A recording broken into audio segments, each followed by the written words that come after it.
Good morning, everyone. I apologize for being a little bit late. I had a prior meeting that ran long.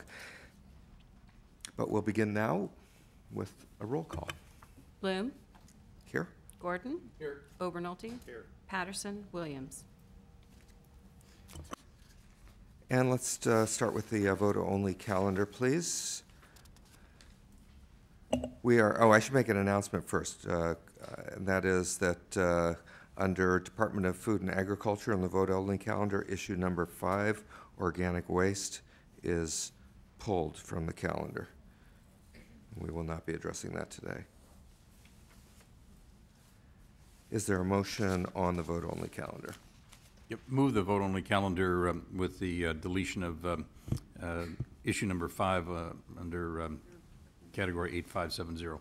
And my understanding is we'd like to have a separate vote on issue 2 under DTSC. Yes, please. Okay, let me rephrase the motion then. Move the vote-only calendar with items 1, 3, 4, and 6. Second. Thank you very much. Let's vote. Bloom. Aye. Gordon. Aye. Obernolte. Patterson. Williams. It's out. And is there a Move, motion on issue 2? Move issue 2 on the vote-only calendar. I'll second that. Bloom. Aye. Gordon. Aye. Obernolte. Patterson. Williams. That item's still open. We'll hold it open. And our first item this morning to be heard is under Department of Pesticide Regulation. The issue is product registration, the product registration data system.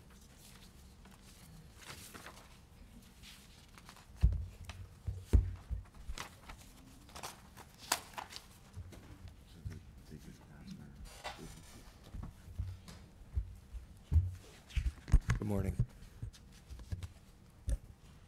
Welcome. Morning. Go right ahead. Okay. Well, good morning, you all. We're not in Texas. Okay. Y'all. Sorry, my grandson is, so I'll get fixed there. This data management system, BCP, is a request for $4.4 million for funds to complete an IT project that will allow for the online registration of pesticides in California. The registration and continuous monitoring of pesticides is a very data-rich endeavor, and it is currently paper-based. In this modern IT day and age, that seems kind of outdated, but the reality is that no pesticide regulatory program in the world has ever done this, so we're really the first. Industry's been working with us. They're very excited, been a lot of support. We've been working 3 years closely with the, to develop a feasibility study, which has been approved by the Department of Technology. And then we think that this program will take somewhere between 2 and 3 years to complete. And that's, with that, we request the funds. Is there any questions? Thank you. Yes, I don't know if anyone else has questions, but we've experienced here in California, and there have been other instances around the country of data systems being implemented, but frankly being miserable failures. What systems do you have in place? What oversight will you provide to assure that this system works as intended? Yeah. Well, we, you know, there has been some measures put in place to really try to prevent that. So we worked really closely with Department of Technology, and you know, we have I think we have had a very good staff on our side. We really worked through this. Now, this is a $4 million project. It's not a huge project in the scheme of things. So I think this will be a nice success story. And I think it's partly because of all the measures put in place. Yeah, and then Lou can probably answer a little better. Thank you. Hi, I'm Lou Saifan. I'm the Chief of Fiscal Services. We do have a few measures in place at the recommendation of Caltech. We have project oversight from Caltech, and we will also have IVNV, which is independent verification and validation. At the same time, we also spent a lot of time looking at our requirements, so making sure that the system we're going to develop fits our needs. Department of Finance, yes. Sue Montoya, Department of Finance. We also have Caltech in the room if you have specific technology questions, but this project has fulfilled all of our control agency requirements. We would note that the $4 million is over a multiple year period, and there will be the IV&V, as Lou stated, and the independent oversight for this project. We have examined the project in light of limited resources and deemed that the control agency requirements to ensure a successful project have been completed or planned for oversight for this particular project, that it is consistent, once again, with enhancing the ability of the department to deliver to stakeholders, and that also, just as a point of clarification, the funding is 1.9 million on the first year, 1.9 million the second year, and then further funding in the third and fourth years. So as this project progresses, we will be ensuring that it meets its milestones along the way. What are we doing differently now than from what we were doing when we had some of these prior experiences and failures? I'd like Is to... there somebody here from Caltech? Yes. Be happy to, Lisa Murphy hear- with Caltech will be coming up. Mr. Obernolte would probably be happy to hear from him. What is the Caltech mascot? The Fighting Beavers. Go Fighting Beavers. Yeah, different Caltech. Oh, it's a different Caltech. We were Caltech before they were Caltech. Let's get our Caltech straight. This is, okay, I understand. So I understand that, like others were saying, that the requirements have been developed and they seem to be reasonable requirements. They are, we call them SMART objectives, where they're measurable, and you know, they've really taken a look at that, and it matches you know, the goal of the department, the objectives of the department, and the BCP and the FSR are in line with each other and seems reasonable, and they intend to use COTS products whenever possible, which makes less risk, and so that's a good thing to do in parts of it. I'm not sure what else you're looking for. So this all sounds very encouraging, but what amongst those things that you just identified are different or are being done differently than in the past? In other words, how are we improving our approach to implementing systems like this so that we don't experience the kind of failures we've had in the past? Right. And Caltech has put in place,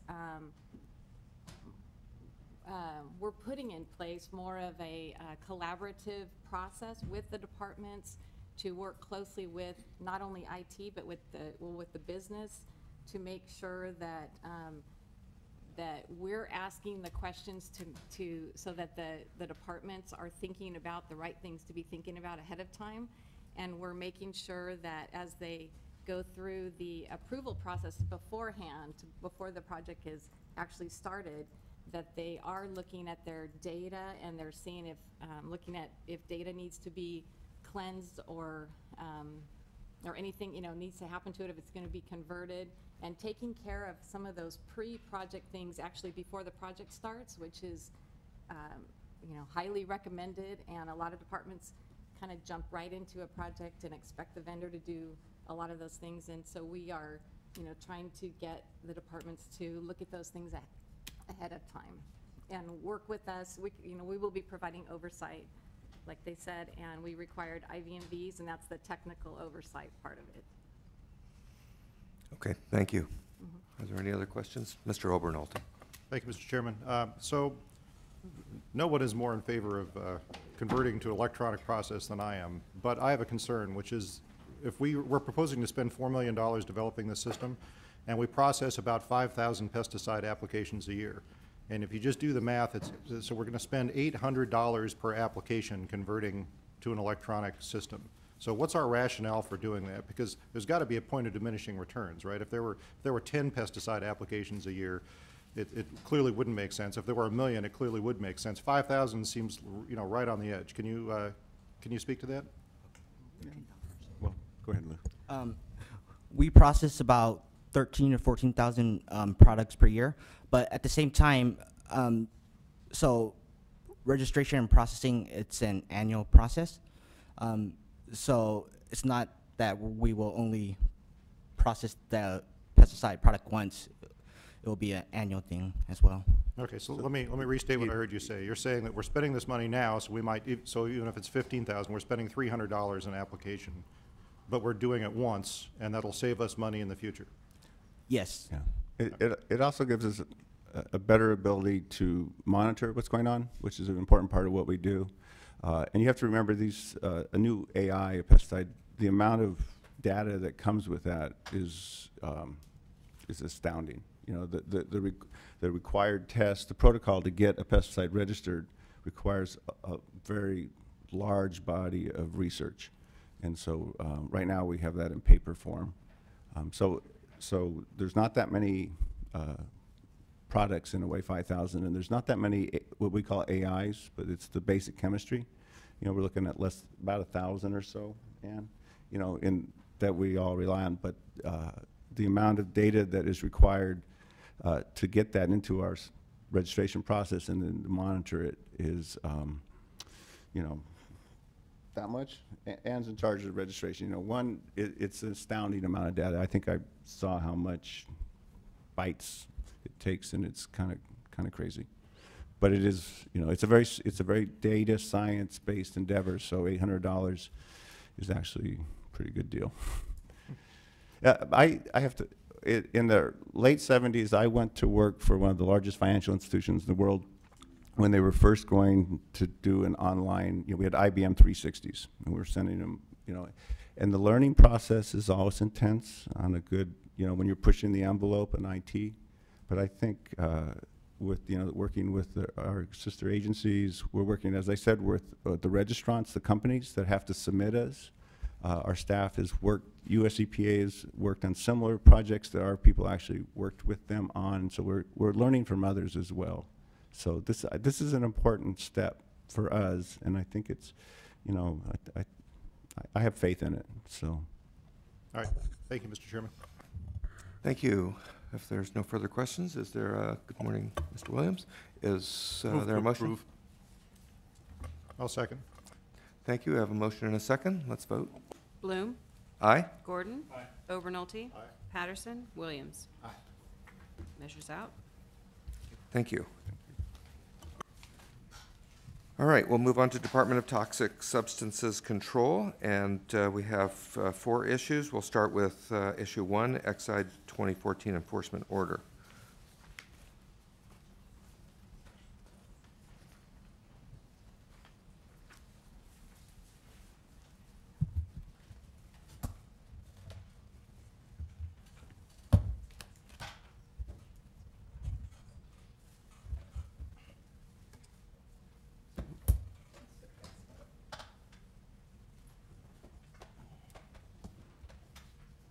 Good morning.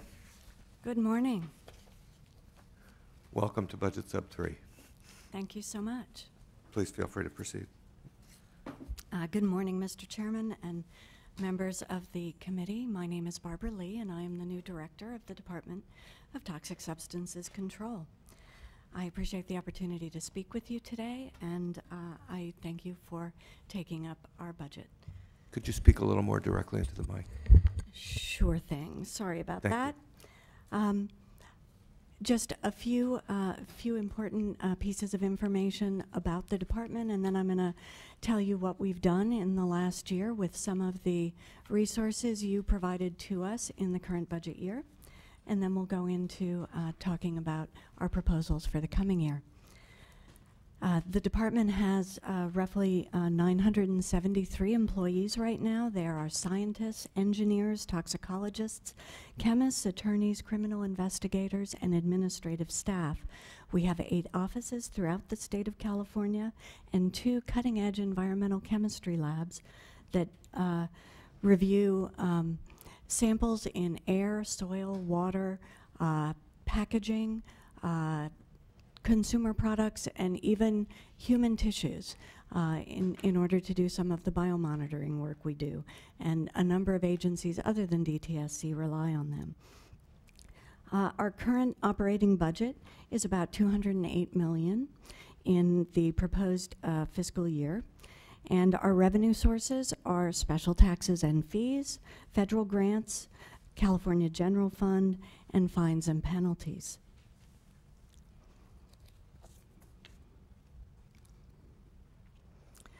I would like to clarify one misconception we have heard a few times about the growth of the department since it was created. In 1991, which was the last year that we were under what was then the Department of Health Services as the Toxic Substances Control Program, we had 1,001.4 authorized positions. If you include the limited term positions in our current budget, as well as the ones we are requesting in the proposed budget, we will have a total of 1,005.6 positions. So, as you can see from those numbers, assuming that we get the positions we are requesting, the department will be essentially the same size in the coming budget year that it was 24 years ago. The main difference is that we had significantly larger mandates placed on us over the last 24 years. So we are doing more work with the same amount of staff. In addition, we've also had questions about how our budget has grown over this same period of time. In 1991, when we were still in the first year after we emerged from the Department of Public Health, if you take the size of our budget in that year and inflation adjust it to the current year, we have 26% fewer resources now than we did then. So again, same number of staff, larger workload, fewer resources. Our mission, however, remains as critical as it ever was. Every day our work is guided by our strategic plan, which covers the years of 2014 through 2018. And this continues to provide a clear and meaningful picture of what we want the department to be. The 5 key elements of our strategic plan are to ensure that DTSC's cleanup efforts protect communities, hold parties accountable, and recover DTSC's costs. We also want to effectively, efficiently, and fairly administer and enforce California's hazardous waste management laws. We also want to reduce adverse public health and environmental impacts from and exposures to chemicals used in consumer products. And we want to maintain and increase our organizational and operational capacity, effectiveness, and performance. And finally, to increase the effectiveness of organizational engagement with our external partners. Last year, we acknowledged to you that our efforts to carry out this mission have sometimes been compromised by deficiencies in our administrative and technical processes and practices. Those problems impact our efficiency, our effectiveness, and our credibility. My predecessor promised you fundamental reforms and progress to address our problems. I want to clearly state today that you have my commitment to continue the important work that she began and to see it through to fruition.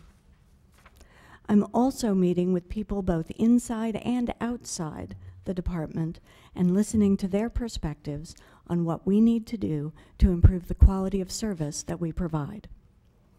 You also have my unwavering commitment to excellence in protecting public health and the environment and serving the people of California. In 2012, we began our effort that everyone knows as Fixing the Foundation. In that effort, we mapped out detailed steps to rebuild our department. The plan included 297 specific action items, and we have made good progress towards their implementation. Today, we have 210 of those action items completed, and we also have clear work plans in place and training underway to implement the remaining 87 actions. We expect to complete them all by the end of June of this year. I'd like to now turn to the progress we've made on the key reforms that were authorized with augmentations in our 2014-15 budget. The first area is our hazardous waste tracking system, including the correction of manifest errors. The department receives approximately 450,000 waste manifests each year from over 900 registered transporters moving roughly 2 million tons of hazardous waste. We now have staff that examine waste manifests every day, looking for errors to detect illegal shipments to unauthorized facilities. I'm happy to say we have found no illegal shipments to unauthorized facilities since beginning this effort last fall. Although we have been finding some instances of illegal transporters, I will say there haven't been many, and we have pursued them vigorously with enforcement action. So far, we have corrected nearly 7,500 manifests. That's approximately 2,500 per month since the new staff came into place, and that's an error correction rate of 6.7%.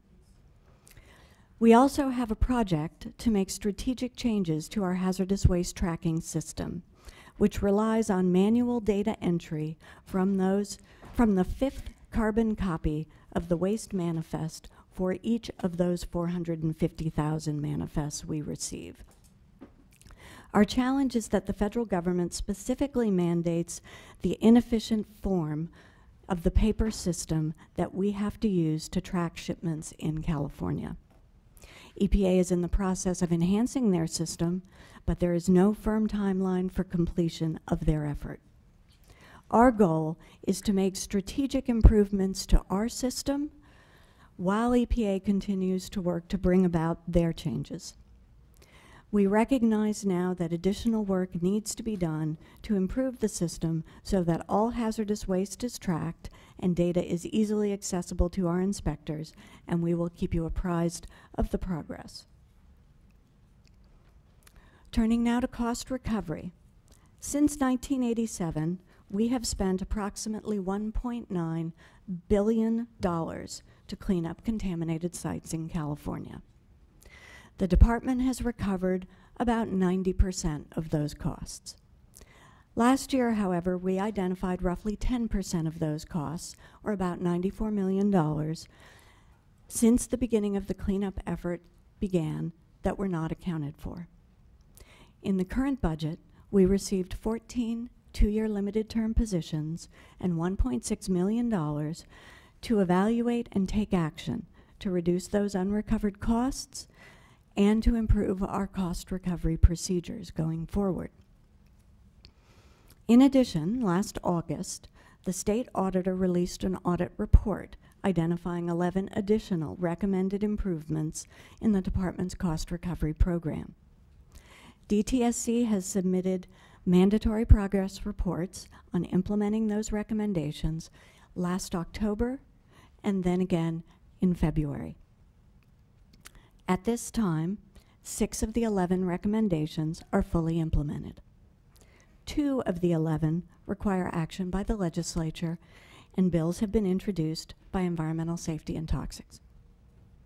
3 recommendations are currently in process and are partially complete.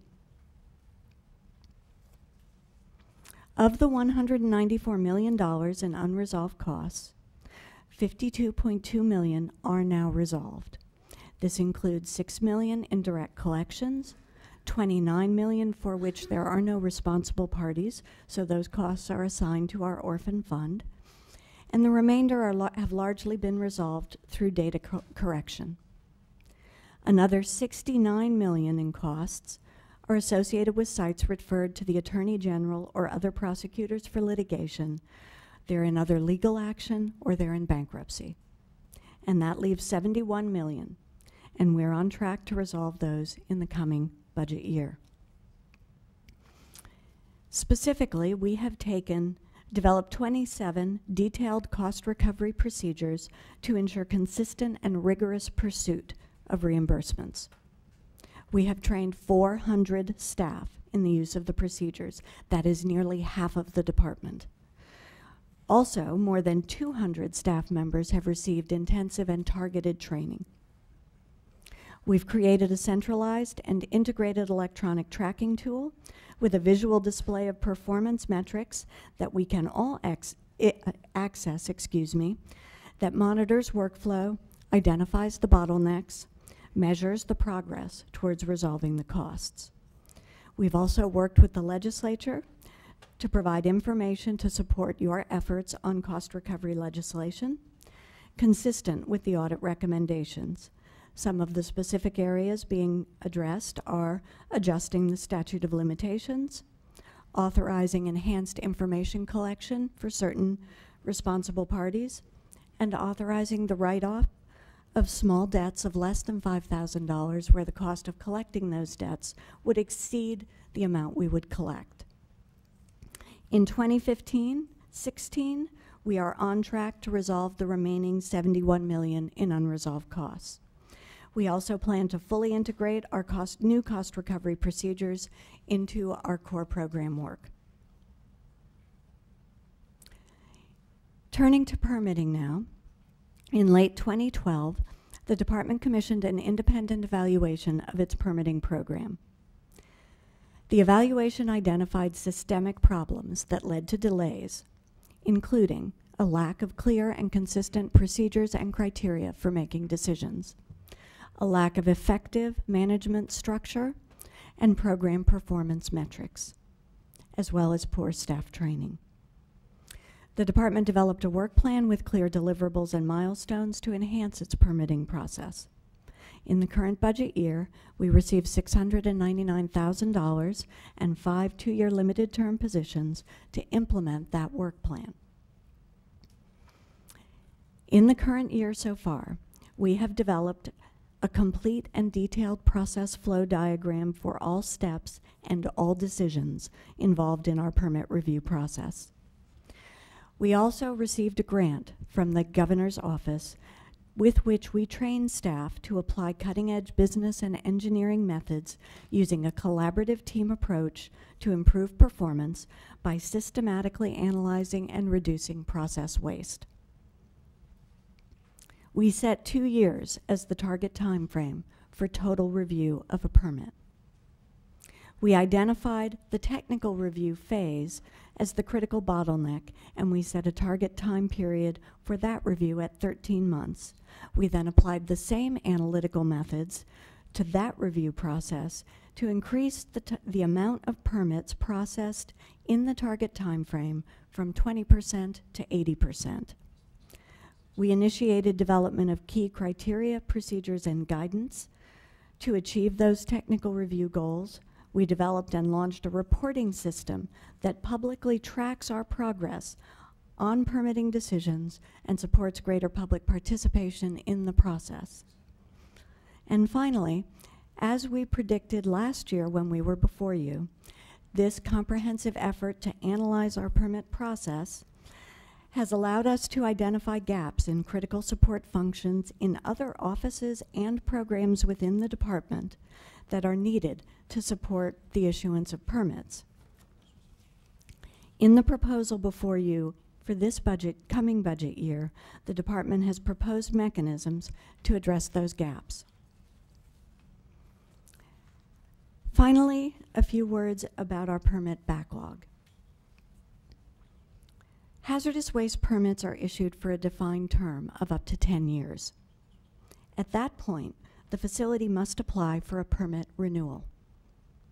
Federal and state law allows a facility to continue to operate on an expired permit as long as that facility has submitted an application 6 months prior to the expiration of its current permit. But as I was just telling you, even if we're moving very quickly with an optimized permit review, it will take us 2 years to evaluate that application that they've given us 6 months before their current permit expires. So under the current program, we will always have an 18-month period where we are evaluating permits while they are expired, and those permits are the ones we refer to as continued permits. The number of continued permits at any time should fluctuate depending on the cycle that the existing permits are at relative to when they expire. If the department processes its permit renewals in a timely manner, the number of continued permits will track the number of expiring permits. If our renewals aren't processed in a timely manner, the number of continued permits will grow compared to expired permits. The relative growth in continued permits is what we refer to as our backlog. In the current budget year, the department received approximately $1.2 million and 8 two-year limited term positions to address the backlog. We committed to reduce that backlog by processing 8 continued permits. In the first half of the current year, we processed 4 permits. 2 of those were continued, but 2 of those were new. We are, however, on track to complete the processing of 7 more continued permits by the end of this fiscal year. The backlog is being reduced. However, the number of continued permits is expected to increase in the coming year because we are going to see a large number of permits expiring. We expect that the permitting enhancements that are already underway will allow these newly expiring permits to be processed in a timely way so that the number of continued permits does not grow relative to the number of expiring permits and instead tracks them in a predictable and cyclical way. We have requested $1.6 million and 16 two-year limited term positions in 15-16 across 6 divisions and offices in the department to address the gaps in critical support for permitting identified through our current year analysis.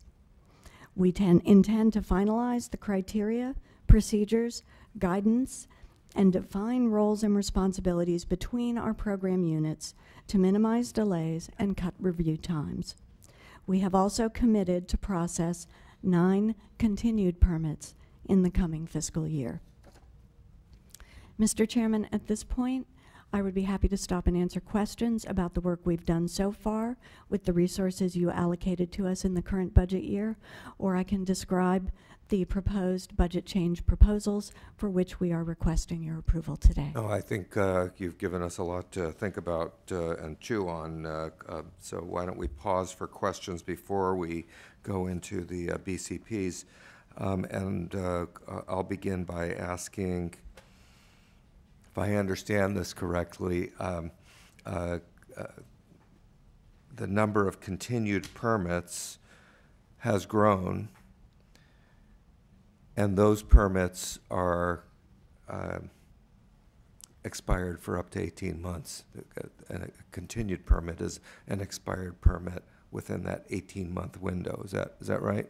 A continued permit is a permit that has expired, but for which the facility has submitted the application for a new permit at least 6 months before the expiration date.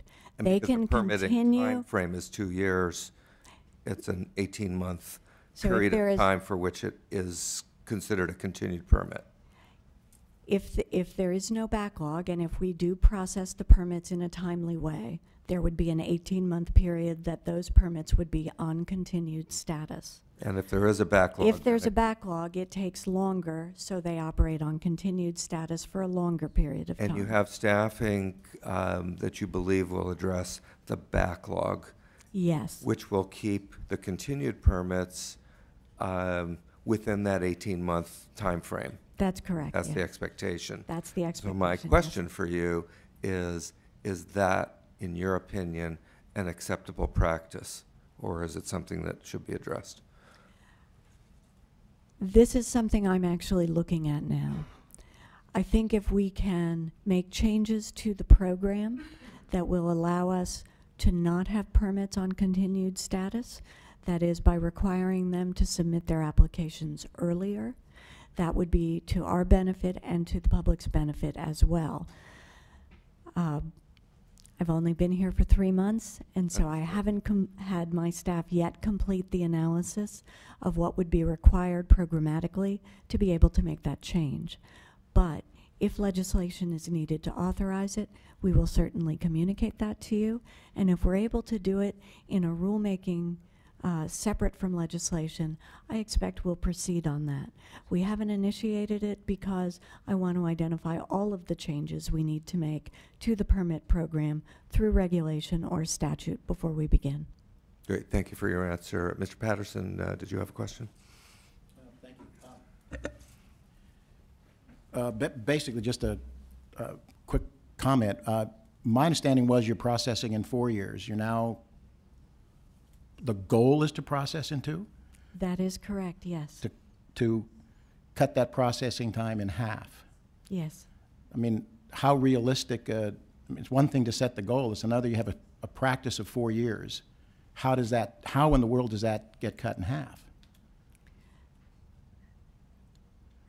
As I was trying to explain, but obviously it's complicated and I didn't do a very good job, we've undertaken a very comprehensive review of the process using engineering and business approaches that are used by major companies like Toyota and others to analyze process flow, process workflow, cut waste, eliminate duplication, better align the timing of different steps, and we've already begun to see significant improvements in the timing of our permit review. Okay.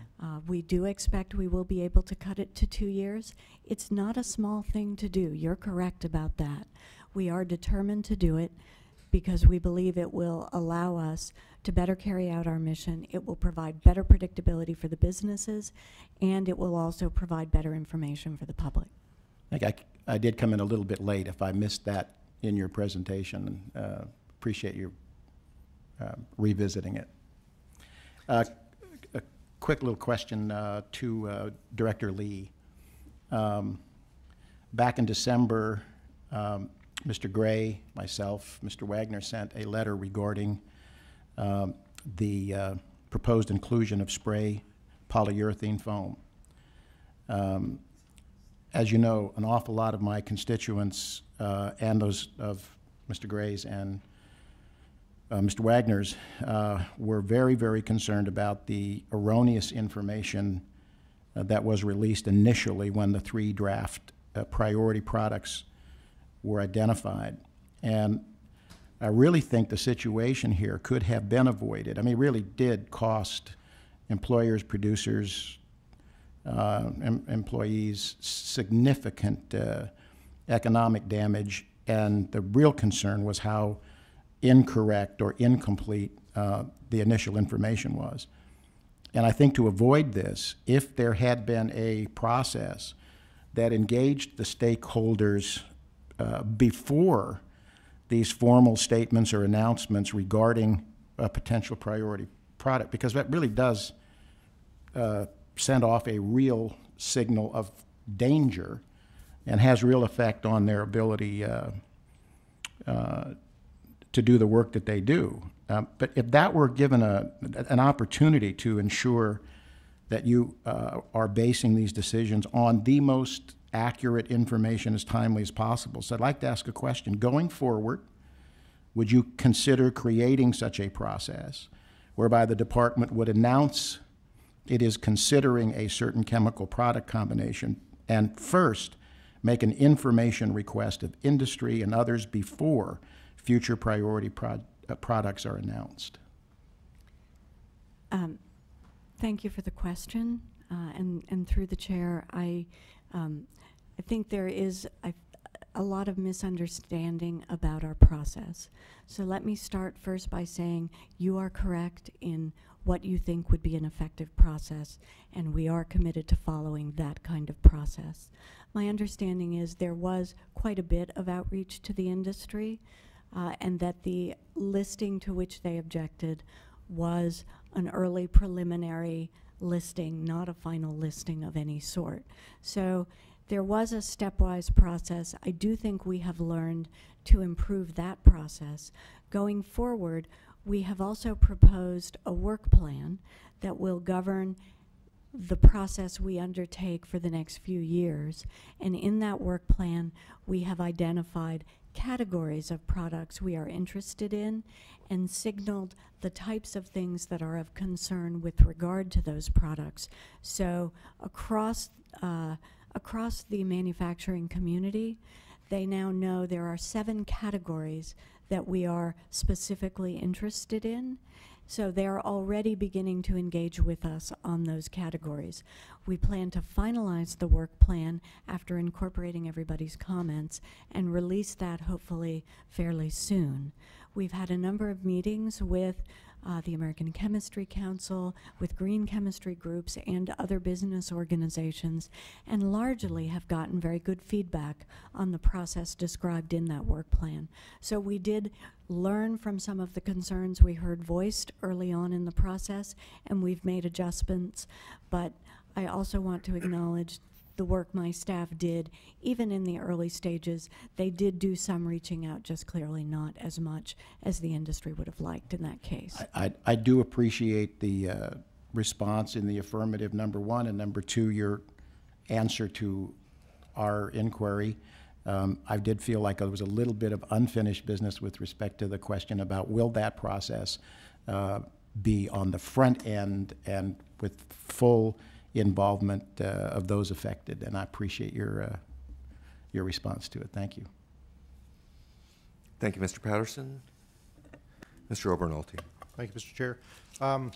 So your department, year over year, you had a 6% decrease in the budget for this year, which is commendable, but it's predominantly due to the fact that we have got unfilled positions in the department. So we have a number of requests here from your department for additional allocations of positions. So my question is, in general for all of them, wouldn't we be better served just filling the positions that we already have budget allocation for and using that manpower to service these programs rather than making special allocations for them? Through the chair, I appreciate the question. Thank you. First of all, there's a certain vacancy rate that any large organization is going to have. So we're not ever going to be in a situation where we have 100% of the positions filled. In addition, we need specific expertise in order to carry out the work that we need done to complete the cost recovery efforts, to undertake the next stage of the permit work plan enhancement, to address some of the other areas that are before you. And after looking over the position allocations that we have, we did not feel we would be able to shift the positions in order to accomplish these additional things we're trying to do in the short term, and at the same time do the other work that we've committed to do, fixing our foundation and improving our programs across the board. We are looking to fill the positions that are vacant. Some of them are very challenging to fill for a variety of reasons, and we can get into those specifics if you want, but it is something we are certainly aware of and looking at, yes. All right. So what I heard you say was the positions that you're asking for special limited term allocation for today, those are in job classifications that are different from the positions that you have unfilled, and that's why we need special allocation for them. Is that correct? That is partially correct, yes. There is also a situation where we are requesting some limited term positions because to move people in those classifications from the work that needs to be done onto these new projects would delay our ability to deliver on some of the foundational fixes that are already underway and that we need to complete. And while there may be vacancies in those key areas on staff currently, they're positions that we need to fill in order to be able to complete those tasks we've already committed to do. All right. I understand. Thank you, Mr. Chairman. All right. Mr. Williams, did you want to? I just wanted to thank you for graciously explaining both the changes in workflow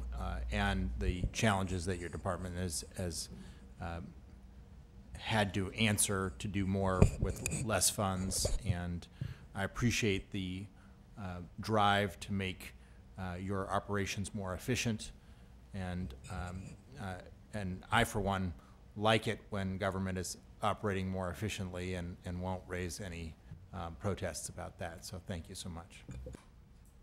Yeah, I want to thank you thus far for your testimony here this morning. Also,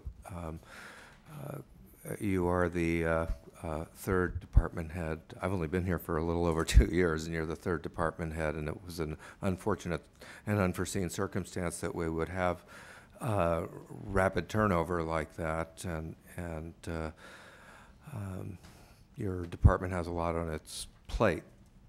So we look forward to seeing you again and updating us on all of these processes that you're involved in. And with that, why don't we move on to the first BCP, issue number 1, the Exide enforcement order. Thank you very much, Mr. Chairman. This BCP requests sufficient staffing to implement our November 14 stipulation and order against Exide Technologies. The department is requesting augmentation from our hazardous waste control account for 3 years to cover all department costs incurred to properly oversee the implementation of the order for these next 3 years. Under this request, we are seeking an augmentation to provide oversight and management of investigations, execution, and completion of corrective activities, as well as review of documents that are needed to continue evaluating the facility. In addition, the department is requesting resources to provide comprehensive community outreach and involvement with our stakeholders. The work that is required by the order that we will be overseeing includes the cleanup of 216 contaminated residential properties in the initial assessment areas, which are located in environmental justice communities. In addition, the investigation and possible cleanup of any additional yards that are located outside this initial assessment area and that are impacted by Exide's operations. They're also required to do an investigation of industrial properties that are located near their Vernon facility and develop corrective action measures studies and recommend the selection of the remedy. And we will be doing all of this over the next 3 years. We are requesting $734,000 from the hazardous waste control account for 5.5 positions in fiscal years 2015-16 and 16-17. We are also requesting $651,000 from our hazardous waste control account and 5 positions in fiscal year 17-18. All of these costs are being covered by Exide. Thank you. Are there any questions? Mr. Obernolte? Thank you, Mr. Chairman. So Exide is in bankruptcy, is that correct? Yes, that is correct. So we are going to attempt to recover these costs from Exide, and the court has approved that, is my understanding. Is that right? That is correct, yes. So would these be treated as an administrative expense in the bankruptcy? Oh my, I am not a bankruptcy attorney. I will tell you what I do know about this, however. There's certain financial assurance they have already made by depositing funds into a trust fund. The stipulation and order specifically sets out a schedule for making additional deposits into these trust funds as they go forward if they emerge from bankruptcy. Those payments are made for the residential cleanup over the next 2 years, and for the, might be 3 years, I'm sorry. There's a payment as soon as they emerge in March, if they emerge. There is a payment in November, if they emerge. And then there are payments annually after that for 2 years.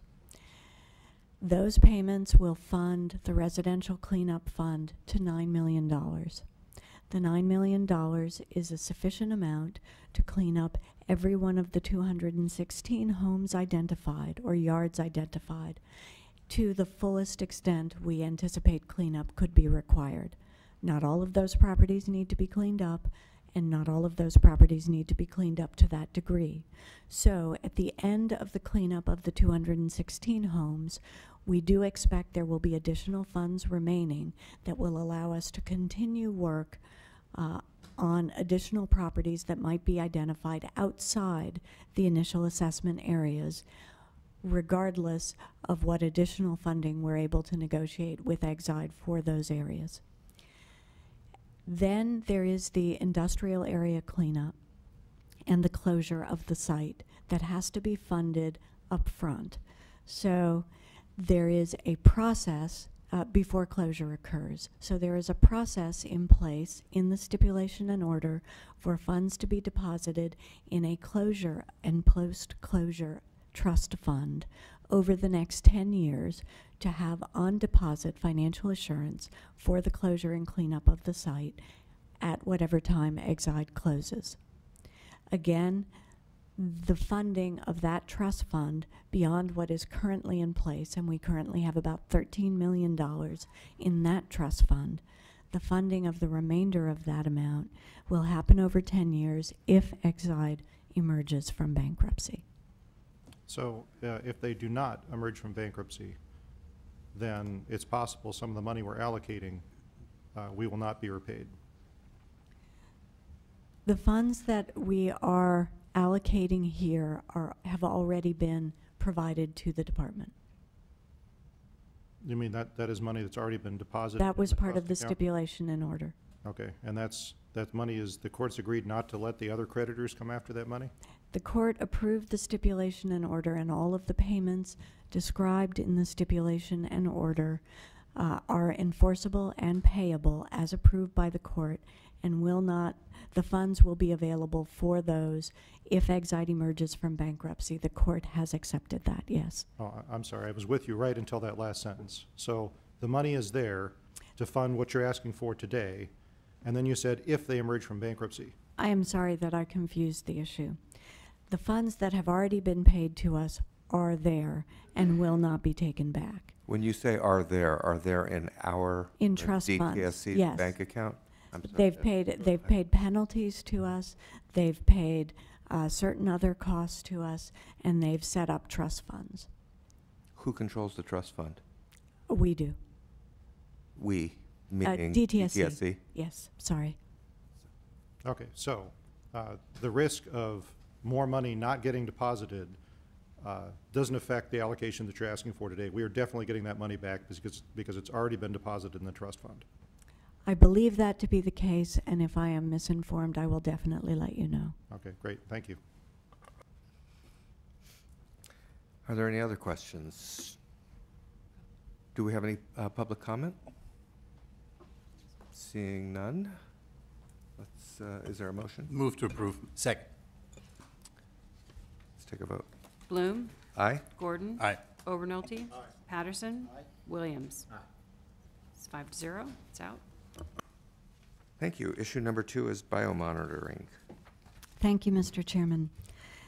This budget change proposal is for the California Environmental Contaminant Biomonitoring Program. It would further augment this program to analyze specific toxic chemical contaminants in biological samples from ongoing population-based investigations, to establish methodologies, conduct statistical analyses of the data, and contribute to other mandated activities, such as returning results to individual participants and conducting essential public health investigations. These limited-term resources would allow the department to, 1, sustain productivity in detecting and measuring chemical exposures, and 2, continue developing capabilities to investigate emerging and as yet unknown chemical threats in the environment and consumer products. It would also allow us to continue collaborations with external investigators on these issues. This proposal requests two-year limited-term positions and $600,000 in total, of which $520,000 is from our toxic substances control account and $80,000 is from the Birth Defects Monitoring Program Fund. The California Department of Public Health is also preparing a BCP for two-year limited positions and $900,000, of which $780,000 comes from the Toxic Substances Control account and $120,000 comes from the Birth Defects Monitoring Program Fund. These resources are being requested because a federal grant that was funding this program was cut, and the resources requested will make the program whole. Thank you. Are there any questions? Yes, Mr. Gordon. I just want to clarify. Last year, we, because of the federal fund cut, provided $350,000 in 2 full-time positions on a limited basis. This is really just a continuation of that, isn't that? Is that correct? That's correct. That's correct. Okay. So it's not really an augmentation, it's just a continuation of what we allocated previously. Ellen Marati, Department of Finance. At the time of the May revision, the amount of the reduction in the federal grant was not known. So there was a total of $700,000 put in, $350 for public health and $350 for toxics. Okay, thank you. Is there any public comment? Seeing none, is there a motion? Move to approve. Second. Moved and seconded. Let's vote. Bloom, Aye? Gordon, Obernolte, Patterson, Williams. It's 5-0. It's out. Thank you. Issue number 3, the permitting coordination and backlog support. Thank you, Mr. Chairman. And as I described in my remarks earlier, this budget change proposal furthers the work that we initiated in the current budget year to improve timelines, quality, and enforceability of our hazardous waste facility permits. The department has begun to work addressing the backlog of continued permits and implementing our permit enhancement work plan with resources we received in last year's BCP. As I mentioned before, we have since concluded that the increased output of work with increased resources from our permitting team has substantially impacted the workload in other divisions, and additional resources are needed in other divisions to implement the kinds of changes and the kinds of enhancements that we have already done in our core permitting team.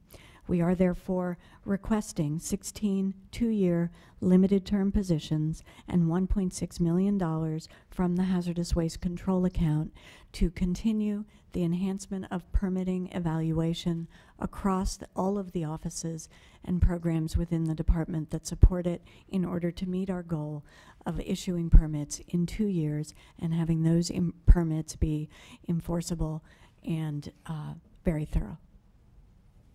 Thank you. Questions? Mr. Obernolte. Thank you, Mr. Chair. So I have some concerns that rather than throwing additional positions at the permitting process, it might be better to take a fundamental look at the process itself and improve the process before we just throw more additional manpower at it. And in particular, reading at your budget change proposal, I'd like to hear you say why alternative 2 isn't a better way to go. That's just redirecting existing enforcement staff to conduct permit enforcement, environmental and legal reviews. And it seemed like that was had a lot of pros and not very many cons. Thank you for the question. There are a number of concerns about the department and its programs right now. Permitting is certainly one of those areas of concern. Enforcement is another one. We have been accused of lax enforcement. We have been accused of a number of other shortcomings in that area. So as we are moving forward on our permitting enhancement work plan, we have also begun a comprehensive evaluation of our enforcement program.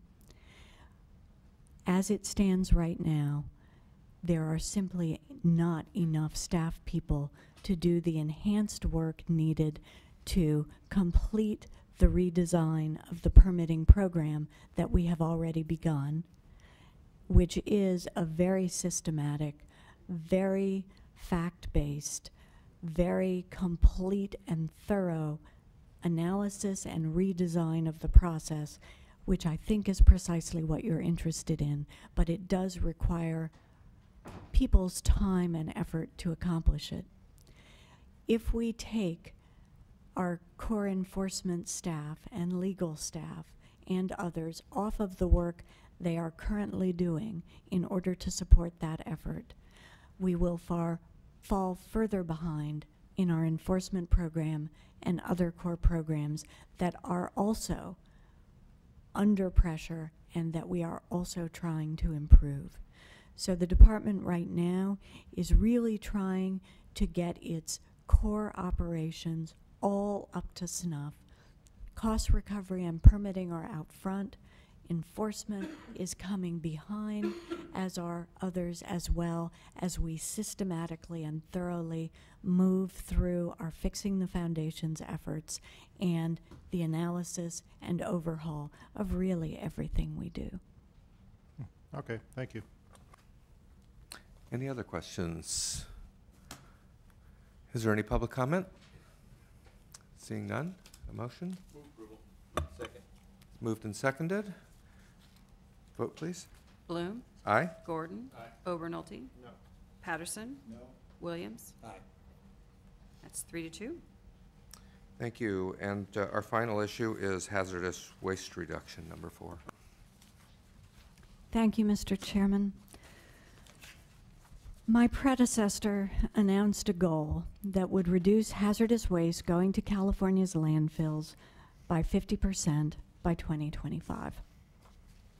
This BCP requests resources that would develop, implement, and evaluate projects that will reduce hazardous waste that is generated, treated, or disposed of in California.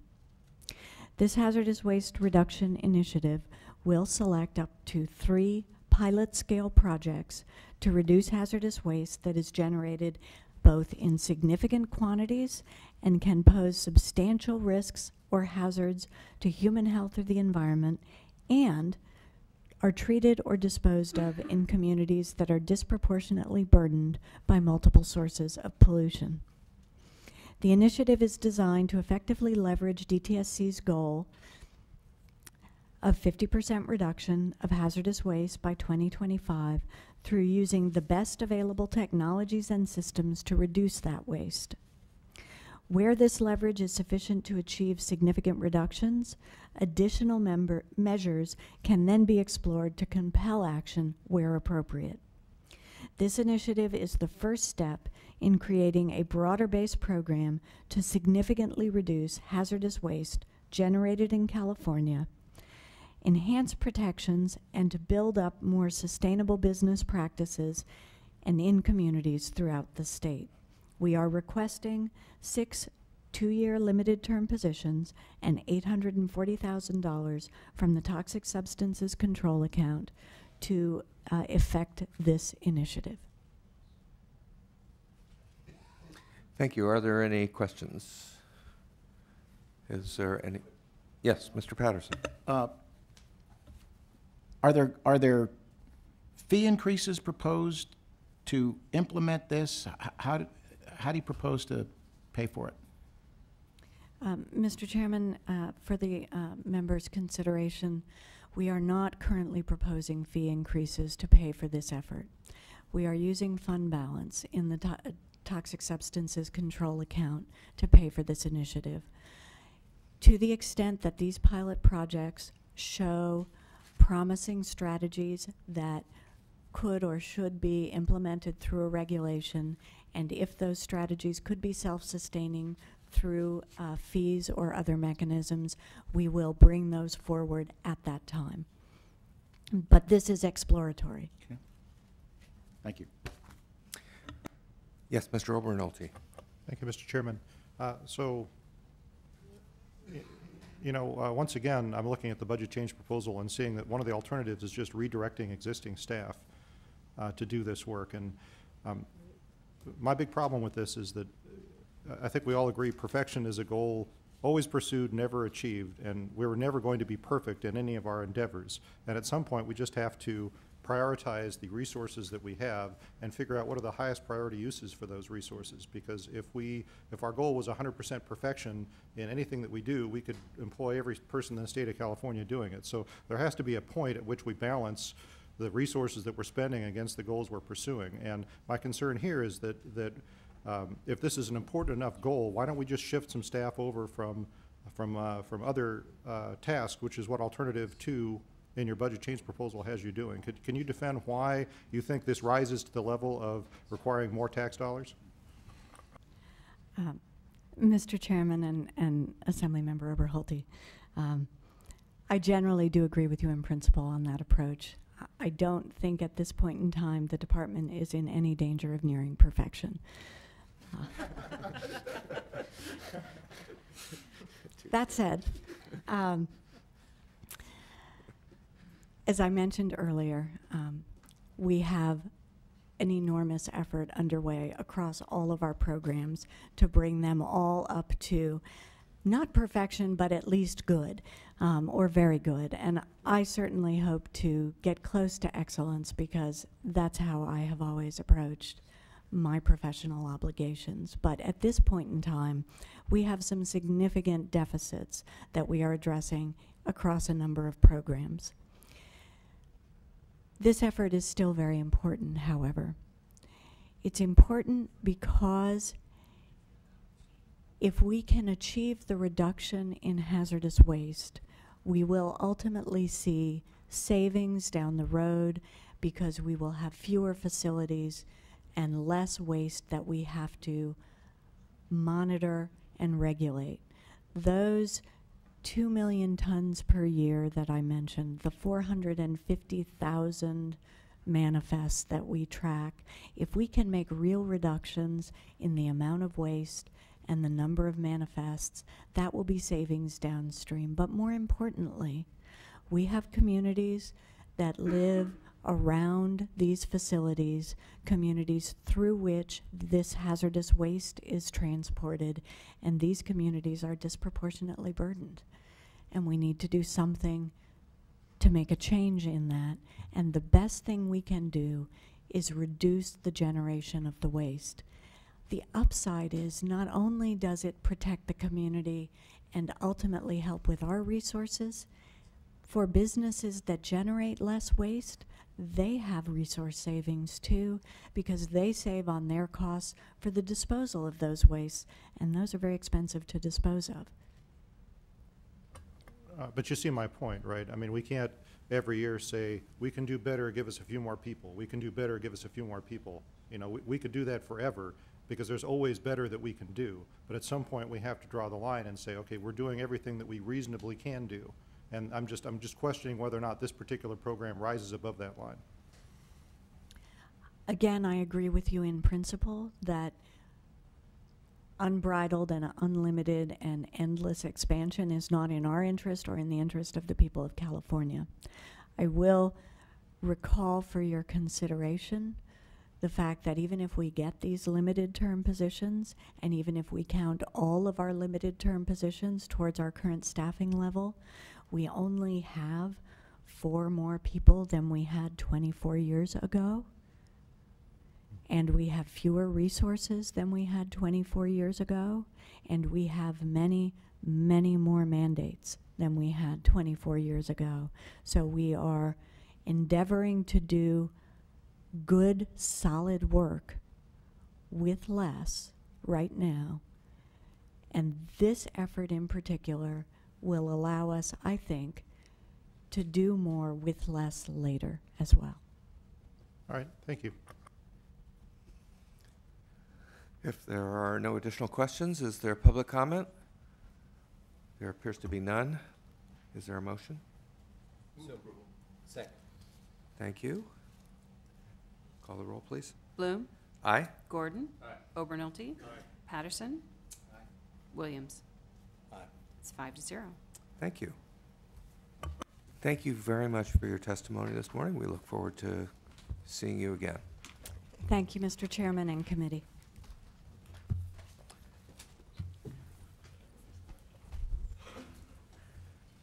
Our next department is Resources Recycling and Recovery. the 3 Rs, Cal Recycle. And we are going to hear first an overview from Director Mortensen.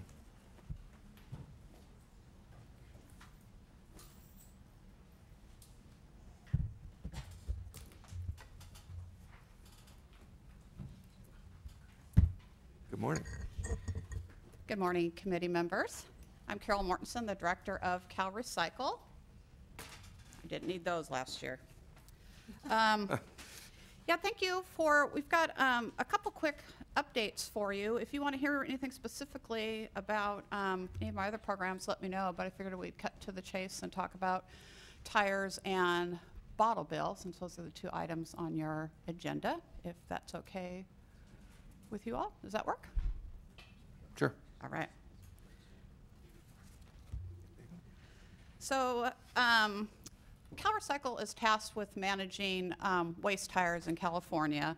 There's about 42 million that are generated every year. And it's paid for by a fee on new tires of $1.75. $1 of that goes to Cal Recycle to fund their activities, and 75 cents goes to the Air Resources Board to fund the Carl Moyer program. So our tasks for that are developing long-term and stable markets for waste tires, preserving public health and safety, and doing cleanups, and then to foster new and budding technologies to pull tires away from disposal into marketing and new products. So in 2013, we diverted about 87% of the tires, or about 36.5 million. Of those, there are some tires that are waste tires, which have outused their useful life. And there's also a used tire, which is a tire that's been pulled off a car but still has usable tread. And about probably about 800,000 of those go down to Tijuana as a commodity. Folks want to use those for while they still have tread on them, but unfortunately they get used up pretty quick and do become waste tires. About 2/3 of the 1.5 million tires in Baja were either diverted for use last year for either tire-derived fuel in a cement kiln, or for some construction material, sometimes engineered, sometimes just using it for erosion control and building foundations and stuff as well. So for the last several years, we have been involved in working at the border area. We've initiated a lot of projects in that region to help with that tire flow and stemming those tires that do find their way into Tijuana and make their way back to California through for a variety of disposal methods, most of those illegal, however. In 2009, we contracted with San Diego State University to analyze tire flow from California and Mexico, and we also looked at economics of tire flow, environmental impacts, again, but that was in 2009. We also, in 2009, worked with California Highway Patrol to do some surveillance work to identify legacy tire piles in the border region. And then in 2009 and 2012, we approved funding for a Cal Recycle managed cleanup in the Goat Canyon debris basin in the Border State Park. And the most recent project was completed in 2013 at a cost of about $1 million, and 300,000 of that came from Cal Recycle. So, and then in November 2012, we worked with University of California, Berkeley to produce a report that provided technical assistance in the development of an integrated waste management plan for the state of Baja. And the recommendations for the report were shared with both sides of the border.